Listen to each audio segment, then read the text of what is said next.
So we're moving into the second lesson of module 1, which is the cycle of self-sabotage. This is really important, and this is where I'm going to start to basically break down and help you see these sabotage patterns and cycles in real time. And I'm also going to give you a framework where you can figure these out on your own too. The very important part I want to share about this too is this is not to judge yourself. This is not to be like, oh, haha, this is where you're messing up and everything. This is for you to basically put light or shed light onto these unconscious patterns so that you can learn to shift what needs to be shifted to stop the cycle and see the logic behind these patterns and everything too. If you've ever wondered, for example, why do I keep doing this?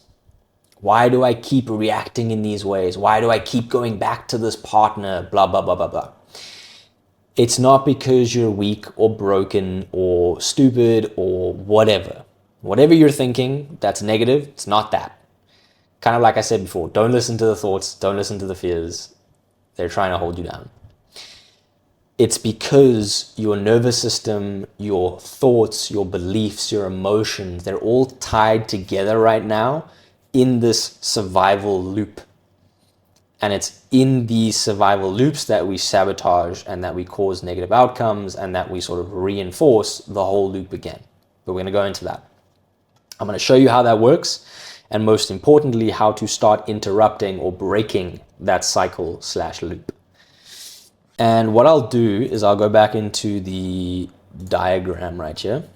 So this diagram and a lot of the other diagrams too, I will be giving you like a PDF version of this too. Take notes if you need to, it'll be really important, but you will have like a PDF version of this too. So I want to give you the breakdown of this, what I like to call the self-sabotage cycle framework. But before we do, I want to go into the components of them. So number one is going to be the trigger, or in other words, like the situation. And again, excuse the writing. I couldn't figure out how to connect my iPad, so this is what I got with right now. So this is number one, the trigger or the situation. Now, the situation would be, for example, you and your partner made plans. You made plans to meet up over the weekend or whatever. And on the day of the plans, your partner messages you and says, I can't come. Now, that piece right there, and if you've experienced this, you might even feel that feeling a little bit right now, but that piece right there where it says, and the partner cancels and says, I can't come, that's going to be the trigger piece. Now, just to give you a bit of a definition of trigger, my definition, because again, we're in the context of attachment styles, and to really understand this stuff, it's important to differentiate definitions based on the context. My definition of a trigger, which is really important for becoming aware of these things more, is any thought, emotion, or physical sensation because of that emotion that either stops you from doing something or causes you to do something, but the doing part is not aligned with who you really are or what you really want. So for example, in that example I gave, your partner cancels plans last minute. The trigger point is going to be where that anxiety and that emotion comes up. And at the same time, there's going to be a thought of like, they don't care. And then it might spiral both of those together to then like texting them 100 times or being like, do you still love me? Do you still care about me? Or you might go the other end of the spectrum and be like, fuck you, like you don't care about me, etc., etc. You can see there that the emotions and the thoughts, because of this trigger, then cause you to react in a way that wasn't who you really are. And you'll be able to identify that when you look back on it and be like, why did I do that? I don't feel good about how I reacted, so on and so forth. But it's important to understand too, is like you might really want to do something, but the fear stops you from doing it. That's still a trigger. Even though you're not actively doing something, it is stopping you from doing something that if you had done it, it would be more aligned with you. So very often what will happen is somebody will logically know they want to do X, Y, and Z, but the fear, the trigger points stop them. Somebody might deeply know or logically know that shouting at their partner is not healthy, but the trigger points cause them to react in that unhealthy way. So a very important part here to understand that definition of trigger. And the trigger will come from the situation or be like in the situation. So a situation is just like anything that happens. Walking down the street. Trigger will be like the specific part of walking down the street that brought up the emotions or the thoughts, so on and so forth. Number 2. This is going to be, I'll teach it in this way. It'll be the thought. So as soon as the trigger happens, there's going to be a thought. And this is important. Even if it's not conscious to you, even if you're not aware of it, there is always going to be a thought before anything else. And I'll teach you ways of how to like identify that thought later if it is unconscious. But one way of kind of recognizing that in the moment is, or a question I could ask you is like, if you go back to any part of your life or any moment in your life that was a trigger, you can ask yourself, what was the first negative thought I had? Even if I knew it wasn't true or wasn't the case, or I tried to argue against it, or it didn't make logical or rational sense, what was that first negative thought? In the example I gave, partner canceling plans, it's probably like they're with someone else, or they don't care, or whatever. And the important part about that is that after there's a negative thought, there's going to be emotions that follow.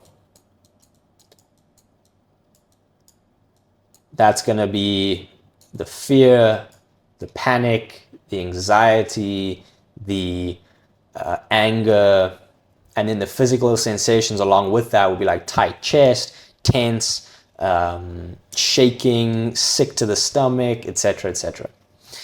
Now, what happens after that is after we've had the thought and the emotions, these two things combine and things start getting really intense. I like to think of it almost as like a tornado. And when these two things combine, we start to believe that there really is something bad going on, even if there isn't. And we start to perceive that there is an actual threat. As the thought comes and then the emotion comes, we're like, I'm thinking it and I'm feeling it, it must be true. And then the emotions get more intense and the thoughts get more scary, and then everything starts escalating. We go into what's called fight or flight space, aka our nervous system is dysregulated. We're in this like freak out zone. Even if we're not physically freaking out, internally we are crumbling, and then we are perceiving this threat. So we go into caveman fight or flight, and we either attack, defend, run away, freeze, whatever you want to call it. And this is where the behavior comes in, the action. For example, in the example I gave, partner cancels plans.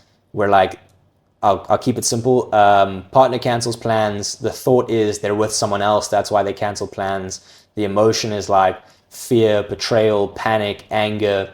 The behavior is like very obvious one. Oh, what? You're just like with somebody else, or you're with your other girlfriend or boyfriend or whatever. Whatever type of behavior. Maybe if it's more anxious, it's like, do you not love me anymore? Blah, blah, blah, blah, blah. When we react in that behavior, in that unhealthy, insecure way, what happens then is we have a negative outcome.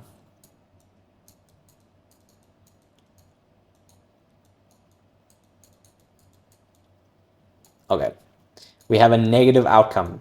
In this example, for example, because we are now accusing them of something that didn't happen, or we are asking them 10 times if they still love us, or we are just acting insecure in general, that then will naturally push somebody away. Maybe they start to then get defensive, or they're like, why are you accusing me of something I'm not even doing? Or maybe they're like, why do you freak out like this every time? Why can't I just like change plans without blah, blah, blah, blah, blah, right? Because something came up. And the negative outcome, usually in some way or another, is like pushing the partner away, causing some type of fight, so on and so forth. But then what happens, because of this negative outcome, and because of our actions that cause the negative outcome, we reinforce beliefs.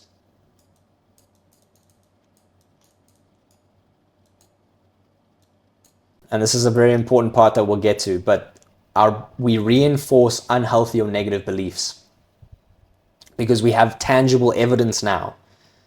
Look, they don't want to spend time with me, or they don't care about me because they're not like running after me, or maybe we push them away to the point where they do actually want to be with somebody else. And then it's like, look, I was right the whole time, blah, blah, blah, blah, blah.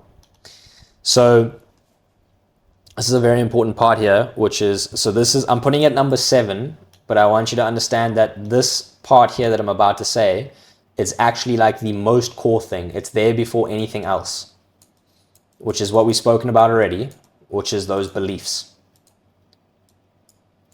So you can see here, trigger, thought, emotions, behavior, negative outcome, reinforce beliefs, and then beliefs themselves. So I'm going to clear this. And I'm going to show you this in a bit of a different way. I'm going to show you this in the format of like the cycle or the sabotage. So we've got the situation or the trigger in the middle. Then, as I said before, the first thing consciously or unconsciously that happens, sorry, not the trigger, is the thought. Now, the thought that comes up brings emotions. Again, there'll be a much better looking diagram in the PDF that I'll give you. The emotions and the thought sends us into fight or flight, causes our behavior.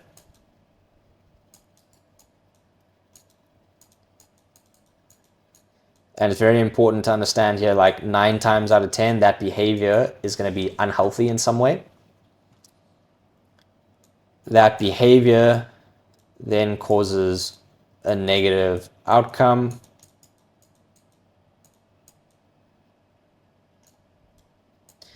That negative outcome reinforces beliefs. And this is very important right here. Because as I said, beliefs are actually the very first thing, because they're like in our core. They are the things we went through and were planted or seeded when we were kids. The beliefs are actually what causes the thoughts in the first place. And this is why it's a cycle. For example, and I'll use religion just because I think it's a really good way to use this as an example.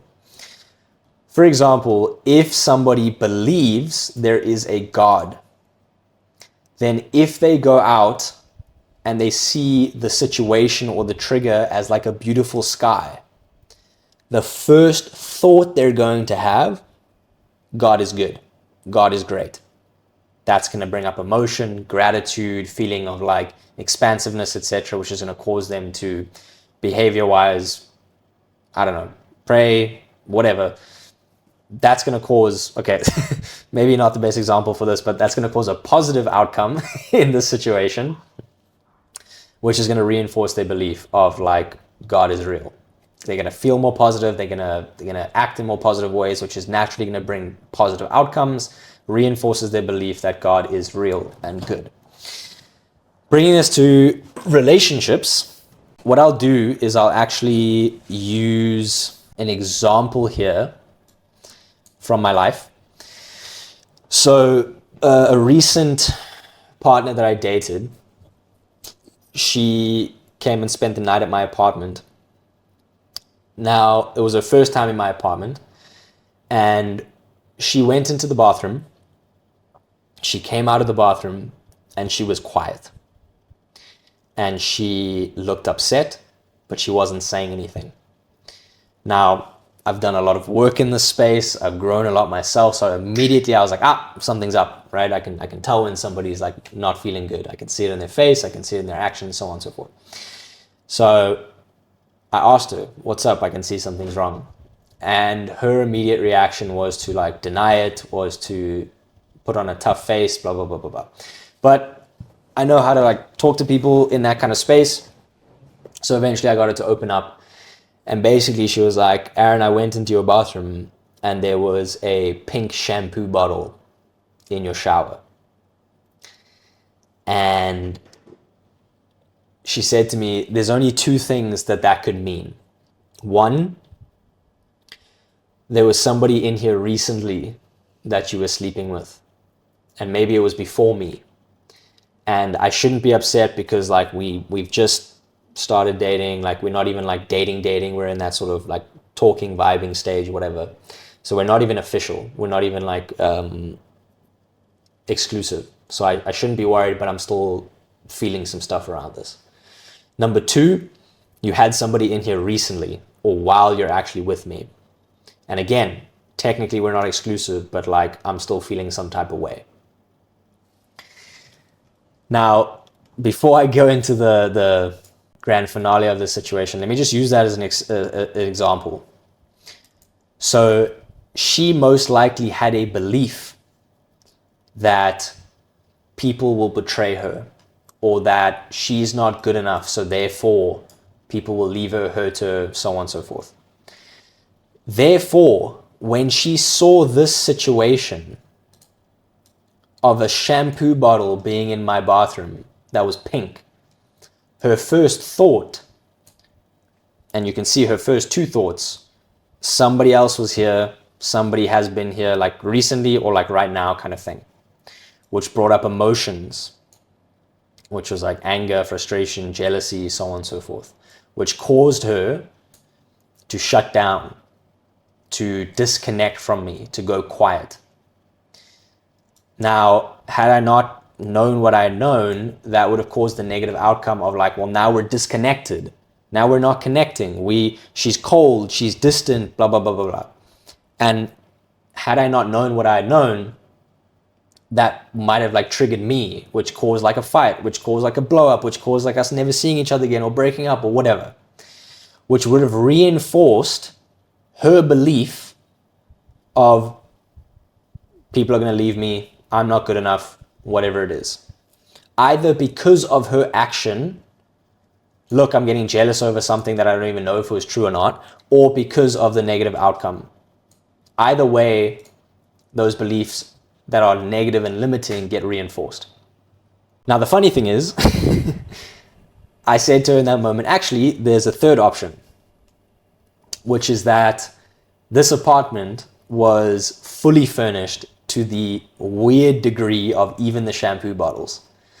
Now, that might have seemed unbelievable to most people, and maybe even you are like, doubt it.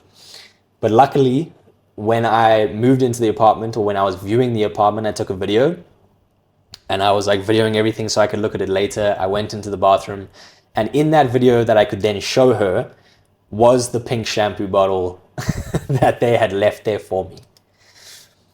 And I hope that's also a very important point here, which is, and this is really, really important, because of this, because of these damn beliefs, these limiting beliefs that were implanted or seeded in childhood, those beliefs cause the thoughts. Those thoughts cause the emotion. And when these three things combine, they manipulate us. They shift our perception of what is actually happening or going on in reality. This girl was convinced there could only be two options. One, you fucked someone recently. Two, you're fucking someone right now. Didn't even come to her mind that there was a third option, that the place was just fully furnished. These beliefs, these thoughts, and these emotions manipulate and control us to act in these unhealthy behaviors, which cause the negative outcome, which cause a reinforcement of the same beliefs and keep us in the cycle of insecurity. I'll give you one more story. My second girlfriend in life. We were sexually active at the time. I think I was like 17, 18, something like that. I was feeling real cool, so I went and bought like a box of 12 condoms. And I kept them at her house because we spent most of our time at her house. I was living with my dad at the time, so it would have been real awkward to try and do that while he was there, but she had more free time, all that kind of thing. So we were like, doing our thing and using these condoms one by one. And for whatever reason, I wasn't like keeping direct track of them, but I knew there was like, a few left. And then one day I reached over to grab another one when we were like, about to get down to business or whatever. And there were none left. The box was empty. And as I said, I knew there should have been more condoms in there, like at least 2 or 3. And my first thought was like, this girl used condoms with somebody else. They were at her place. There's none left. And that definitely should have been 2 or 3 left, at least fucking 1. And now there's none left. So my initial reaction and thought was like, she's using them with somebody else. My initial emotion was like fear, insecurity, panic, anger, frustration. My reaction was, who did you use that with? Nothing, not even questions, nothing. Just like, you used condoms with somebody. Who was it? Tell me who you're cheating on me with, blah, blah, blah, blah, blah. She's like, I don't know what you're talking about. I didn't do anything. I would never do that to you, etc., etc. And I was like, what do you mean? Like, they're at your place and now there's none left. That could only be you. And again, she just kept denying it, blah, blah, blah, blah. And I was like, listen, I've got all the evidence I need now. You're clearly doing something with somebody else and I'm not going to stand for that. So I'm done. And I broke up with her. 2 or 3 weeks later, I was packing my bag to go to a friend's house. And I was taking clothes out of my bag to then like repack it. And as I did, a couple like shiny things fell out with the clothes I was pulling out. 3 condoms, same brand.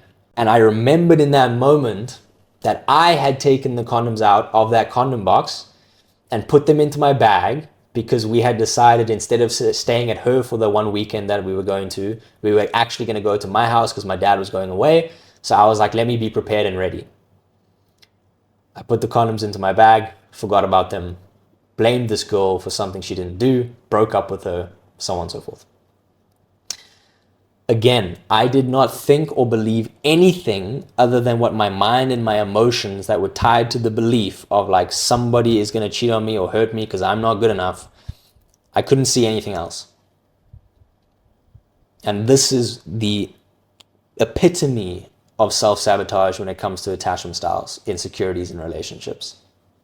This is very important when it comes to identifying these sabotaging beliefs and thoughts and emotions. Now, one thing I want to say here before we move on is emotions and thoughts on their own, as they are not bad. Even if the thought you're having is not great, even if the emotion you're feeling is uncomfortable or difficult, thoughts on their own are not bad. Emotions on their own are not bad.